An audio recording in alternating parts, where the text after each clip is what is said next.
Hello everyone, welcome back to our channel.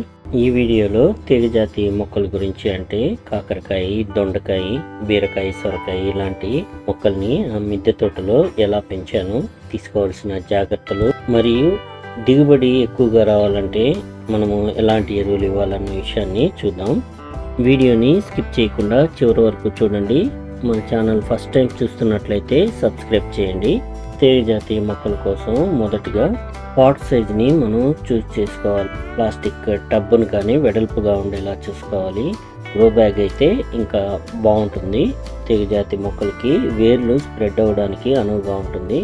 చిన్న బకెట్లైనా వేసుకోవచ్చు, కానీ మనకు ఎక్కువ కాపు కావాలంటే వెడల్పుగా ఉండే ప్లాస్టిక్ కంటైనర్ కానీ గ్రో బ్యాగ్ కానీ గోతాలు కానీ మనం యూజ్ చేసుకోవచ్చు. రెండవది, మనం రెడీ చేసుకునే మట్టి మిశ్రమం మీద తీగజాతి మొక్కల ఎదుగుదల కానీ పంట దిగుబడి కానీ ఆధారపడి ఉంటుంది.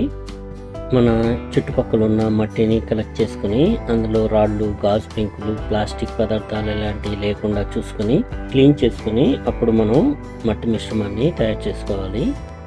సాధారణంగా మనం మట్టి మిశ్రమంలో ఒక వంతు మట్టి తీసుకుని ఒక వంతు వెర్మి కంపోస్ట్, ఒక వంతు కోకోపీట్ యాడ్ చేస్తాం కదా. వీలు పడితే ఒక 10% ఇసుకని యాడ్ చేయడానికి ట్రై చేయండి. బరువు ఎక్కువ అవుతుంది అనుకుంటే దాన్ని స్కిప్ చేయొచ్చు. అలానే 1 నుంచి 2 గుప్పిల వరకు వేపపిండిని మనం యాడ్ చేసుకోవచ్చు.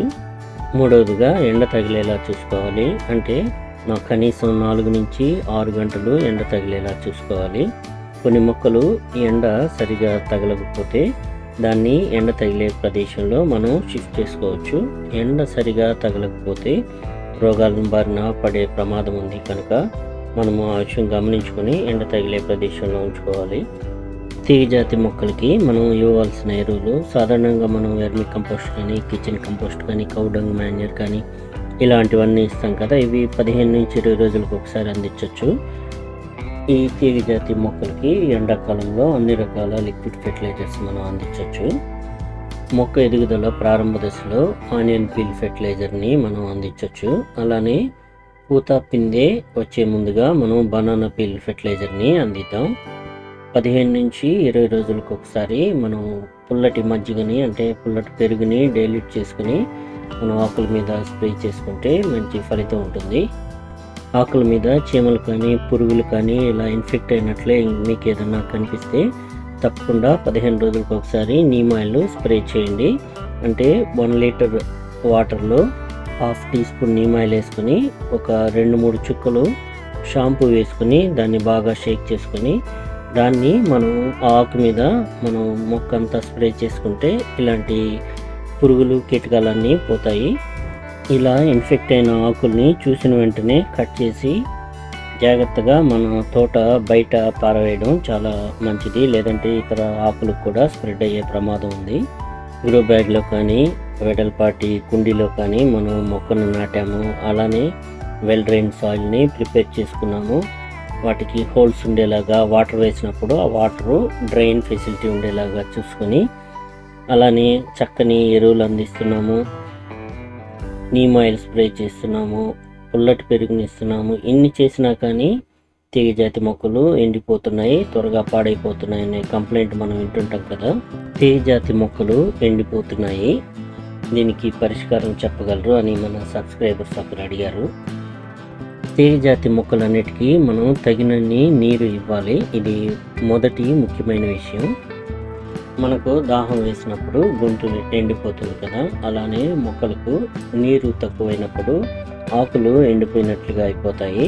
ఇది మనం గమనించుకొని నీరు అందించాలి.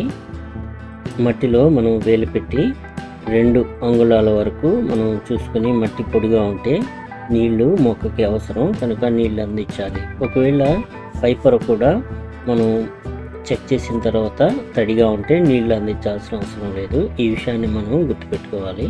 తీవ్రమైన ఎండ వలన కూడా ఆకులు ఎండిపోతుంటాయి.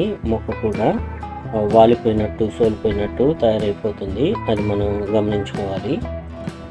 ఇలాంటి తీవ్రమైన ఎండాకాలంలో ఎండ నుంచి మొక్కను సంరక్షించుకోవాలంటే మనం షేడ్ నెట్ని వేసుకోవాలి లేదా మల్చింగ్ అన్నా చేసుకోవాలి. ఇలా చేయడం వల్ల మొక్కని మనం కాపాడుకోవచ్చు. ఆకులు ఎండిపోవడానికి ఇంకొక కారణం ఏంటంటే ఆకుకి వయసు అయిపోతుంది, అంటే ఆకు ముదిరిపోయి ఎండిపోతుంది. దాన్ని మనం కట్ చేసి తీసేస్తే మిగతా ఆకుల్ని బలంగా ఎదగడానికి మనం ఎంకరేజ్ చేసిన వాళ్ళం అవుతాం. అందుకని ప్రతిరోజు గార్డెనింగ్లో మనం చెక్ చేసుకొని ఎండిపోయిన ఆకుల్ని మనం తీసేస్తూ ఉండాలి. ఈ అంశాలని ఫాలో అయిన తర్వాత మనం తీగజాతి మొక్కల్ని చక్కగా పెంచి మంచి ఫలితాలను పొందవచ్చు. ఈ వీడియోలో మీకు ఏమైనా డౌట్స్ ఉంటే కామెంట్ బాక్స్లో కామెంట్ చేయండి, రిప్లై ఇస్తాను. ఈ వీడియో మీకు ఉపయోగకరంగా ఉంది అనుకుంటున్నాను. ఈ వీడియో మీకు నచ్చితే లైక్ చేయండి, షేర్ చేయండి, సబ్స్క్రైబ్ చేయడం మర్చిపోకండి. Thank you for watching.